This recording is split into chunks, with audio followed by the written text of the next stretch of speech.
Bonjour, tuto vidéo pour vous présenter l'espace des classes de Google Classroom. Je suis ici sur un navigateur, accessoirement navigation privée. Pour éviter la confusion avec mes deux profils, je vais taper comme mot-clé Classroom, C-L-A-2-S-R-2-O-M. Je valide. Je prends le premier lien qui me propose de m'identifier sur mon compte Google Classroom, donc je clique là-dessus.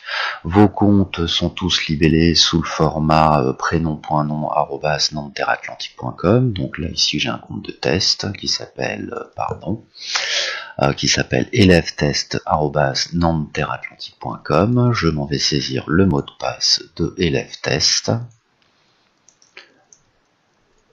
Voilà qui est fait et je clique sur suivant. Donc vous avez tapé Classroom, vous avez saisi votre identifiant et votre mot de passe pour vous connecter au format prénom.nom @nantes-du-6-atlantique.com. Le mot de passe, c'est le mot de passe du réseau du lycée quand vous allumez une session suivie de 17-18. Et puis vous tombez donc dans votre espace des cours. Normalement vous avez une invitation pour ce cours-là. Donc Stav AVE M9, je vais cliquer dessus et vous tombez donc dans les flux. Donc l'espace des flux, c'est celui-là. C'est un espace où vous allez voir donc toutes les tâches, les propositions de tâches à faire, des devoirs, des questions proposées par vos enseignants. La disposition de ces postes en fait sont antéchronologiques. Le plus récent sera toujours en haut. Donc si jamais vous ratez une étape, déroulez vers le bas. Ici, le 31 octobre, ceci est la note d'intention qui vous présente, qui vous explique pourquoi nous essayons d'utiliser Google Classroom dans le cadre du dossier techno. Vous avez au-dessus donc un poste, ceci est un exercice, c'est la charte d'utilisation de Google Classroom qui a été réalisée par l'élève test, d'où le petit macaron terminé. Et puis vous avez ici donc deux autres questions qui n'ont pas encore été faites par l'élève de test. Donc dans le flux, vous avez ici les postes qui représentent des questions ou des devoirs ou des annonces. Vous avez ici une liste de thèmes qui vous permet rapidement de filtrer les différents postes qui existent dans ce flux. Si je clique sur note d'intention, je n'ai que les postes qui concernent le thème note d'intention. Et vous avez ici un petit encadré qui vous permet de repérer les choses qui sont à faire sur la semaine courante, donc les 6 prochains jours. Par exemple, concernant ce cours, Stav M9, vous avez pour vendredi un travail à faire. Le travail en question, c'est celui recherche de stage point d'étape pour le 17. Celui-là, et celui-là c'est un comment, c'est une annonce, donc il n'y a rien à faire. Et celui-là a déjà été fait, donc c'est pour demain, c'était remplir la charte d'utilisation. Donc voici pour les flux, donc les petits rappels chronotemporels, donc liés à un agenda, et puis ici des thématiques qui vous permettent de filtrer les postes du flux.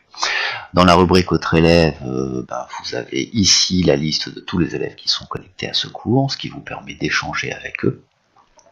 Et dans la rubrique à propos, donc ce sont tous les supports de cours que vos enseignants, donc Tony Vallée et puis moi-même, allons mettre à disposition, et histoire de simplifier votre navigation dans ces différents supports, il n'y en aura qu'un seul, et ce support de cours, en fait, est un site internet. Donc si vous cliquez dessus, vous l'ouvrez.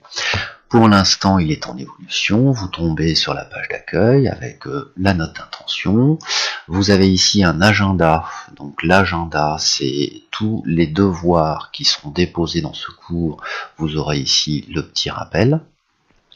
Par exemple, vous avez le rappel du 5, la charte à faire pour demain, donc nous allons le faire maintenant, et puis le 17, donc un petit bilan sur votre recherche de stage. Il y en aura d'autres, par exemple, dans 15 jours, je vous demanderai de répondre à un petit QCM sur cette vidéo. Vous avez ici la prise en main de l'outil, donc c'est là que vous allez trouver donc toutes les petites vidéos, celles-ci comprises, qui vous présentent l'outil Google Classroom.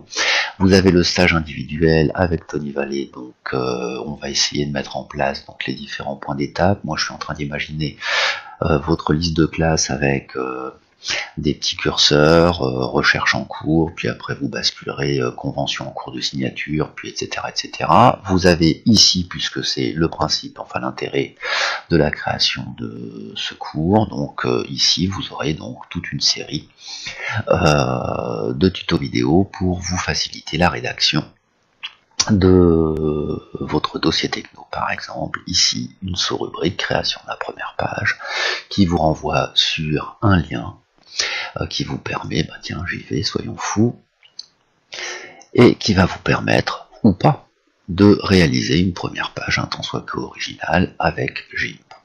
Voilà, donc je retourne sur le site, et puis ici, les ressources officielles, donc extrait du site du ministère, et qui vous présente donc l'intégralité du livret avec tous les conseils donnés aux enseignants et aux élèves concernant l'épreuve 9.